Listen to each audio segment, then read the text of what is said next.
हर्ष जी राजस्थान से। श्री हरिवंश महाराज जी। महाराज जी, भक्ति किस प्रकार दिन दूनी रात चौगुनी बढ़ाई जा सकती है? पहले हमको मार्ग तो पता होना चाहिए ना, हमको कहाँ जाना है, कितने मोड़ हैं, किस जगह से कहाँ से भटकाव हो सकता है, फिर हमारी रफ्तार क्या है। दिन दूना रात चौगुना बढ़ने के लिए हमारी रफ्तार क्या है, ये हमें सब पता हो तभी तो हम मार्ग को तय कर सकते हैं। तो पहली बात, इसमें चला किससे जाता है? ये मन से मार्ग चला जाता है, मन से। ठीक है, मार्ग क्या है? भगवान का निरंतर स्मरण करना सबसे पहला मार्ग का स्वरूप है। अंदर ही अंदर स्मृति, यस्य स्मरण मात्रेण जन्म संसार बंधनात् विमुच्यते नमस्तस्मै विष्णवे प्रभु विष्णवे। जिनका स्मरण मात्र संसार चक्र को रोक देता है और मुक्त कर देता है उस जीव को, तो भगवत स्मृति का तार राधा राधा राधा राधा मन से। जब निरंतर मन से आप नाम जप करने लगेंगे तो ज्ञान वैराग्य भक्ति सबका हृदय में प्रकाश हो जाता है। और जाना कहीं नहीं है, आना है, बाहर से अंदर आना है। हम लोग बाहर भटक रहे हैं जगत में, शरीरों में, भोगों में। हम लौट के अंदर आना है। दिन दूना रात चौगुना जो हमारी भक्ति बढ़ने का है वो बाहर से नहीं है। हम ज्यादा बाहर से इन बातों का महत्व नहीं देते क्योंकि खूब समझ बूझ कर बोल रहे हैं। आप आरती कर रहे हो, आपका चिंतन कुछ और चल रहा है। आप भोग लगा रहे हो, आपका चिंतन कुछ और चल रहा है। आप समझ रहे हो आप पूजा कर रहे हो, ये अधूरी है, इससे कोई लाभ, आंतरिक आध्यात्मिक जल्दी लाभ मिलने वाला नहीं है। आप पैसा कमा रहे हो, दूसरे को दान कर रहे हो, ये सब सांसारिकता के अंतर्गत है। शुभ और अशुभ दो प्रकार के कर्म है। ये अध्यात्म नहीं है, भक्ति नहीं है। भक्ति का शुद्ध स्वरूप समझना है। एक श्लोक में भगवान अपनी प्राप्ति का स्वरूप बता रहे हैं। क्या स्वरूप बताए? बोले अनन्य चेता सततम यो माम स्मरति नित्यशः तस्याहम सुलभा पार्थ सुलभा, अहम सुलभा तस्याहम सुलभा पार्थ नित्य युक्तस्य योगिना।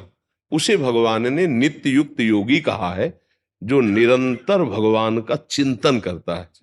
देखो, जप अलग चीज हो गई, माला और सब, पूजा अलग चीज हो गई, ये सब क्रियाएं। यहां जो बात समझनी वो अंदर की बात है। अब आप सब कार्य करते हुए निरंतर आपका स्मरण चल रहा है, भगवान की स्मृति में तन में अपने सारे कार्य कर रहे हैं। अब ये दिन दूना रात चौगुना आपकी भक्ति बढ़ाती चली जाएगी। ये इसमें कोई बाहर की ना सामग्री है, न व्यक्ति है, न कोई बाहर का पदार्थ की बात हम कर रहे हैं। ये केवल अंदर के, और इसी में भगवान प्राप्त हो जाएंगे। इस श्लोक में लिखा है अनन्य चेता सततम यो माम स्मरति नित्य साह तस्याम सुलभा, आम सुलभा, मैं उसे सुलभ हो जाता हूं। साक्षात दर्शन। और कहां दर्शन होते हैं? पहले यहां होते हैं, फिर बाहर होते हैं। जिधर देखो उधर वही नजर आते हैं। आपकी समझ में आ रहा है? स्मरण का अभ्यास बनाओ। जो नाम प्रिय हो, जो प्रभु का रूप प्रिय हो, उनका स्मरण, राधा राधा राधा कृष्ण कृष्ण कृष्ण राम हरि, जो नाम प्रिय हो बार बार उसकी आवृत्ति करना। देखो ना, इसमें पैसा लगता है, ना इसमें कोई जान पाएगा कि आप किस कोटि का भजन करते, नहीं जान पाएगा कोई, नहीं जान पाएगा ना। बाहर से कोई दिखावा नहीं, और आप हम कह रहे कभी मंदिर न जाओ, आप कहीं मत जाओ, तो आपके यही सब प्रकाशित हो जाएगा। अच्छा, आप मंदिर में बैठे रहो और गलत चिंतन करो, कुछ हासिल हो जाए तो हमें बता देना। अंदर तो हमने जो पकड़ा, जो आपने जो प्रश्न किया ना उसके अनुसार, हमने जो पकड़ा जीवन में, वो स्मृति को पकड़ा। सब कुछ कर रहे हो, भगवत स्मृति नहीं तो अधूरा। बहुत सोच समझ के शोध के हम आपको बात बता रहे हैं। दिन दूना रात चौगुना अगर भक्ति बढ़ानी है तो बाहरी दिखावा नहीं, अंतर का चिंतन चलना चाहिए। नहीं, हम गुरु बनाते हैं लौटने के लिए। जो हम बाहर फैल गए ना, तो फैले सो जमाना और समिटे सो आशिक। जो समिटा वो आशिक हुआ। तो अपने यहां दौड़ने का मतलब होता है लौटने का, दौड़ने को बैक। ये आगे दौड़ने का नहीं, यहां सब आगे दौड़ रहे हैं और सब गिर रहे हैं।